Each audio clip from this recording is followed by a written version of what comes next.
할렐루야. 여러분 안녕하십니까? 오늘도 우리 하나님께서 주신 말씀으로 피차 은혜 받기를 원합니다. 오늘 우리에게 주신 하나님의 말씀은요, 성경 말씀 신명기 4장 4절에서 8절 말씀입니다. 신명기 4장 4절에서 8절 말씀. 먼저 본문 말씀을 읽어드리도록 하겠습니다. 오직 너희 하나님 여호와께부터 떠나지 않는 너희는 오늘까지 다 생존하였느니라. 내가 나의 하나님 여호와의 명하신 대로 규례와 법도를 너희에게 가르쳤나니 이는 너희로 들어가서 기업으로 얻을 땅에서 그대로 행하게 하려 함인즉 너희는 지켜 행하라. 그리하면 열국 앞에 너희의 지혜요 너희의 지식이라. 그들이 이 모든 규례를 듣고 이르기를 이 큰 나라 사람은 과연 지혜와 지식이 있는 백성이로다 하리라. 우리 하나님 여호와께서 우리가 그에게 기도할 때마다 우리에게 가까이 하심과 같이 그 신에 가까이함을 얻은 나라가 어디 있느냐? 오늘 내가 너희에게 선포하는 이 율법과 같이 그 규례와 법도가 공의로운 큰 나라가 어디 있느냐? 아멘. 신명기 4장을 보면 모세는 이스라엘의 지난 역사에 대한 회고를 바탕으로 삼아서 이스라엘 백성에게 순종할 것을 권고하고 있습니다. 이러한 권고는요, 하나님의 위대하심과 그 율법의 완전함이 기초하고 있는 것을 알 수가 있습니다. 또한 모세는 이스라엘이 이제껏 목도해온 하나님의 놀라운 일들과 호렙산에서 두 돌판을 받은 사건을 명심하라고 당부하고 있습니다. 이어서 19절부터 40절에서는요, 두 돌판에 새겨진 내용 가운데 특별히 제2계명을 상세히 설명하면서 우상 숭배의 위험성을 경고하고 있는 것을 알 수가 있습니다. 본문의 모세는 이스라엘이 큰 나라로 세워질 것을 기대하고 있습니다. 그러나 큰 나라가 되는 이상은 애굽이나 고대 근동 다른 나라 사람들의 이상과는 사뭇 달랐죠. 그 이유는 크다는 기준이 국가의 번영이나 군사력에서 있지 않았다는 것입니다. 이스라엘의 위대함은요, 율법을 순종함으로 드러날 그들의 지혜와 지식에 있었다는 사실인 것입니다. 그래서 7절에 보면요, 우리 하나님 여호와께서 우리가 그에게 기도할 때마다 우리에게 가까이 하심과 같이 그 신이 가까이 함을 얻은 나라가 어디 있느냐라고 하신 말씀이 뒷받침을 해주고 있습니다. 본문 8절에 보면요, 오늘 내가 너희에게 선포하는 이 율법과 같이 그 규례와 법도가 공의로운 큰 나라가 어디 있느냐라고 모세는 가르치고 있습니다.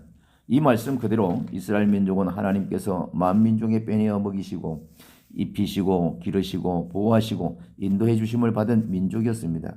그 조상 아브라함과 이삭과 야곱을 불러주셨고 야곱의 아들 요셉과는 옥중에서도 함께 하신 하나님이시며 호렙산 기슭에서 모세를 불러서 이스라엘 백성들을 구원하시고자 하시는 길로 인도하는 큰 일꾼을 삼으셨다는 것을 알 수가 있습니다.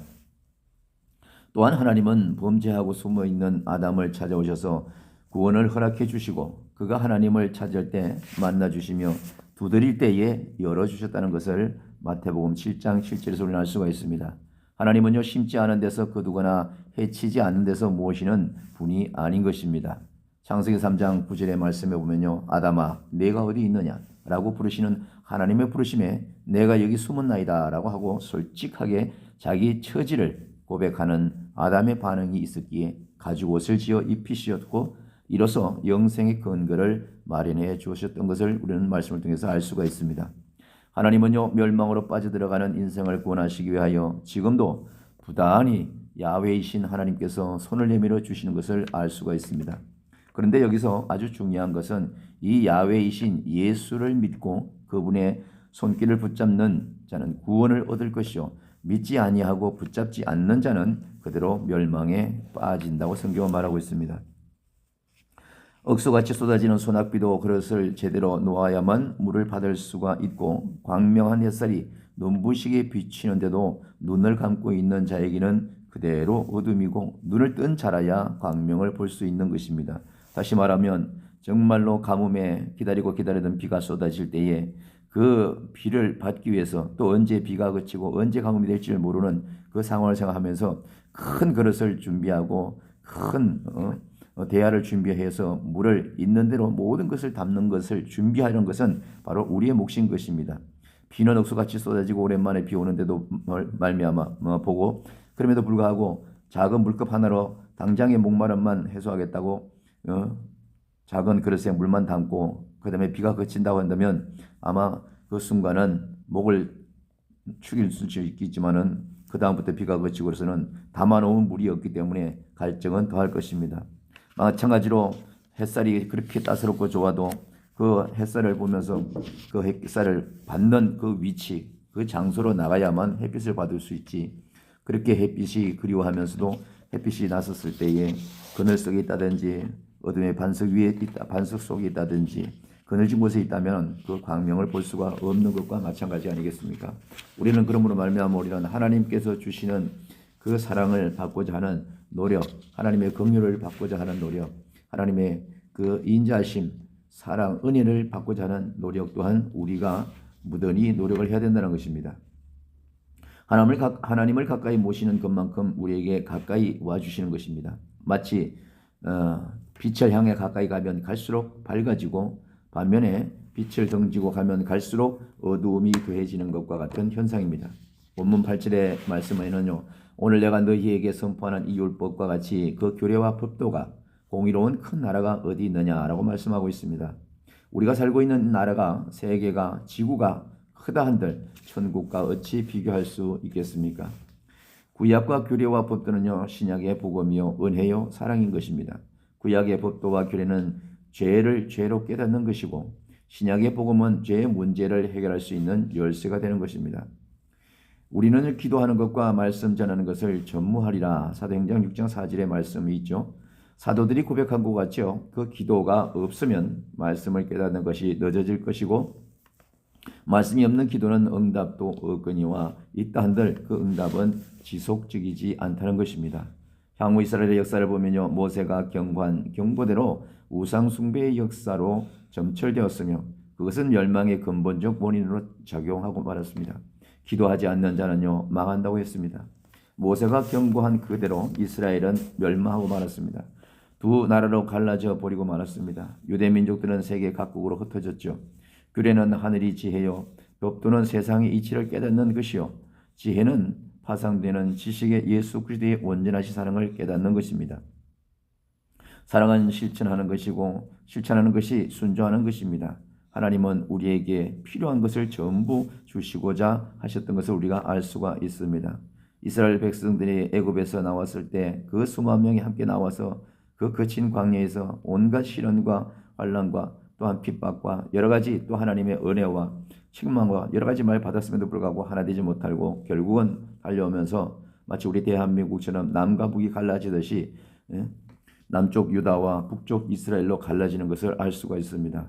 오직 하나님을 온전히 믿는 자들과 우상을 따르고 하나님의 말씀을 기피하는 자들은 반드시 이렇게 또 흑암처럼 갈라지는 것을 우리가 볼 수가 있는데 이 시대도 마찬가지입니다. 이 시대도 우리의 삶은 여러 가지로 모형이 다를 수 있지만 이 시대도 역시 하나님께서는 살아계셔서 저와 여러분을 정말 눈동자같이 지키시고 인도하시는 것을 알 수가 있습니다.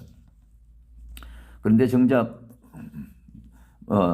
우리의 욕심만큼 모든 것을 주시진 않죠. 왜 그럴까요? 그것은요. 필요한 것을 한 번 주는 것이 아니라 깨닫고 지키고 순종하는 만큼 주시기 때문에 그렇습니다. 깨닫고 순종하지 않고 무조건 달라고만 하면 이미 주신 것에 대한 감사하지 않는 현상이 나타나기 때문이죠. 하나님께 영광이 되지 못한다는 말입니다. 우리는 끊임없이 달라고 얘기하고 끊임없이 손을 벌리지만은 그 주신 것에 대한 감사는 끊임없이 이어지지 못하고 여전히 그때뿐이라는 것을 우리 인생을 살아가면서 모두가 느끼는 바 아니겠습니까? 감사로 제사를 드리는 자가 나를 영화롭게 하나니 그 행위를 옳게 하는 자에게 내가 하나님의 구원을 보이시라 하고 하는 시편 50편 23절의 말씀도 있습니다. 감사로 제사를 드리는 자가 나를 영화롭게 하나니 오직 어떠한 환경에서도 하나님 앞에서 원망 불평하지 않고 핑계대지 아니하고 그 자체에 하나님의 뜻이 있겠고 그 모든 것을 감사함으로 생각할 때에 그것이 나의 구원을 이루어가는 하나님의 은혜를 바라볼 수 있다는 그 말씀이 되겠습니다. 그 안에 뿌리를 밟으면요 세움을 입어서 교훈을 받은 대로 마음이 굳게 서는 감사함을 넘치게 될 수가 있습니다. 성경은 이렇게 말합니다. 하나님께서 드리는 감사는요 우리를 구원해 주신 은혜와 선물로 보내신 구원자 야훼로 예수 또 그리스도께서 사랑하신 사랑에 대한 진솔한 마음의 표현을 우리가 잘 알 수가 있죠. 그리고 믿음의 정표요 순종의 열매이기도 합니다. 그리고 믿음으로 드리는 감사는요, 규례와 법도를 지키는 지혜가 있는 것입니다. 이것이 바로 순종의 열매가 되는 것이죠. 순종이 결국은 큰 나라를 바라보는 것입니다. 오직 나는 여호와를 우러러보며 나를 구원하시는 하나님을 바라보나니 하나님이 나를 들으시리라. 이렇게 말씀하시는 말씀을 우리가 상고해야 될 줄로 믿습니다. 하나님의 날이 임하기를 바라보고 간절히 사모하라. 그날에 하늘이 불에 타서 풀어지고 체질이 뜨거운 불에 녹아지려니와 우리는 그의 약속대로 의에 거하는 바 새 하늘의 새 땅을 바라보도다. 베드로 후서 3장 12절로 13절의 말씀에 잘 나타내고 있습니다. 인내와 겸손과 말씀과 이 모든 것을 다 겸하는 그런 은혜가 있어야 될 줄로 믿습니다. 감사의 기도는요, 하나님께서 들으시고 기도하는 그는 의로운 자로 여겨주심으로 말미암아 새 하늘과 새 땅을 바라보며 달려가는 사람인 것을 알 수가 있습니다. 로마서 15장 30절의 말씀입니다. 형제들아, 내가 우리 주 예수 그리스도로 말미암아 성령의 사랑으로 말미암아 너희를 권하노니 너희 기도에 나와 힘을 같이하여 나를 위하여 하나님께 빌어 달라고 호소하는 사도 바울처럼 지혜와 지식이 있는 백성으로서 여호와 하나님의 성령이 영원히 우리와 가까이 하심과 율법과 같이 규례와 법도가 공의로 세워진 큰 나라를 바라보며 사는 삶이 되어야 할 줄로 믿습니다. 그러므로 우리 그리스도인들은요, 하늘의 큰 뜻에 따라서 말씀과 하나가 되도록 힘쓰고 노력하고 최선을 다해야 할 것입니다. 최근담의 말을 잠시 옮겨보도록 하겠습니다. 신체는 변시천재라 일념지혜는 경성경운이요 일념진언은 진례포구요 연일추상이니 하자소득이리요 또한 지요수기 수멸하여 확연무예면 번여태허 동체니라. 이런 사자성어를 한번 말씀을 드리고자 합니다. 사람의 마음과 하늘의 정신은 원래 하나이다. 이런 뜻이죠. 기뻐하는 것은 별과 구름이요 노여워하는 것은 우레와 폭우라. 인자한 것은 따뜻한 바람과 단 이슬 같고 엄격한 것은 뜨거운 여름 햇볕과 차가운 가을 서리와 통한다. 또한 사람의 마음속에서 하늘의 여러 가지 현상이 모두 나타난다. 그것이 나타날 때나 사라질 때나 전혀 막힘이 없어야만 비로소 마음이 하늘과 하나가 된다라는 말씀입니다. 사랑하는 성도 여러분, 참으로 중국 명나라 말기 홍자성의 어록에 담긴 최근담의 이 글은요, 우리 마음에 깊이 닿는 글이 아닌가 싶습니다. 요한복음 17장 23절의 말씀입니다. 곧 내가 저희 안에 아버지께서 내 안에 계셔 너희로 온전함을 이루어 하나 되게 하려면 아버지께서 나를 보내신 것과 또 나를 사랑하심과 같이 저희도 사랑하신 것을 세상으로 알게 하려 하심이로다 라고 성경에는 더욱더 깊게 잘 설명하고 있습니다. 이 말씀은요, 예수께서 아버지와 또 우리와의 관계를 회복시켜 주시고 주님을 믿는 믿음으로 하나가 되게 하셨다는 말씀입니다. 더 쉽게 말해서 하나님의 형상대로 지어진 아담과 하와의 후손이 우리 모두가 죄의 근본인 사단 마귀로 인해서 신뢰성을 잃고 믿음을 잃어버렸던 하나님과의 우리의 모든 관계성을 예수 그리스도를 통해서 우리가 다시 한번 하나님을 아버지라 부를 수 있는 모든 관계 회복을 이루신 그 예수 그리스도의 희생과 사랑, 구원의 역사를 우리가 잘 알고 믿음 생활을 해야 될 줄로 믿습니다. 그러므로 우리는 고린도전서 12장 31절에 너희는 더욱 큰 은사를 사모하라. 내가 또한 제일 좋은 길을 너희에게 보이리라 라고 하신 말씀처럼 지혜와 지식이 있는 택한 백성으로서 더 큰 은사를 사모하십시오. 하나님께서 주시는 은사는요, 우리의 믿음을 통하여 영광을 받으시고자 주신 것입니다. 하나님께서 주신 은사를 통해서 자기를 사랑하라고 주신 것이 절대 아닙니다. 사람의 마음과 하늘의 정신이 하나 되게 하시려고 은사를 주신 것입니다. 우리 그리스도인들은요, 기도와 말씀으로 신에게 가까이함을 얻은 성도로서 너희 하나님 여호와의 언약에 참여하며 또 너희 하나님 여호와께서 오늘날 네게 향하여 하시는 맹세에 참여하여 신명기 29장 12절 말씀을 잘 기억하여 주시기를 바랍니다. 또 저희는 잠시 자기 뜻대로 우리를 징계하였거니와 오직 하나님은 우리의 유익을 위하여 그의 거룩하심에 참여케 하시느니라 라고 히브리서 12장 10절에 말씀을 하고 있습니다. 이 말씀의 언약처럼 지혜와 지식으로 기도하는 성도가 되어 하나님의 거룩하심에 따라서 영원한 안식처인 더 큰 나라를 소망하며 사는 삶이 되시기를 예수 그리스도 이름으로 축원합니다. 우리의 인생은 길다면 길고 짧다면 매우 짧습니다.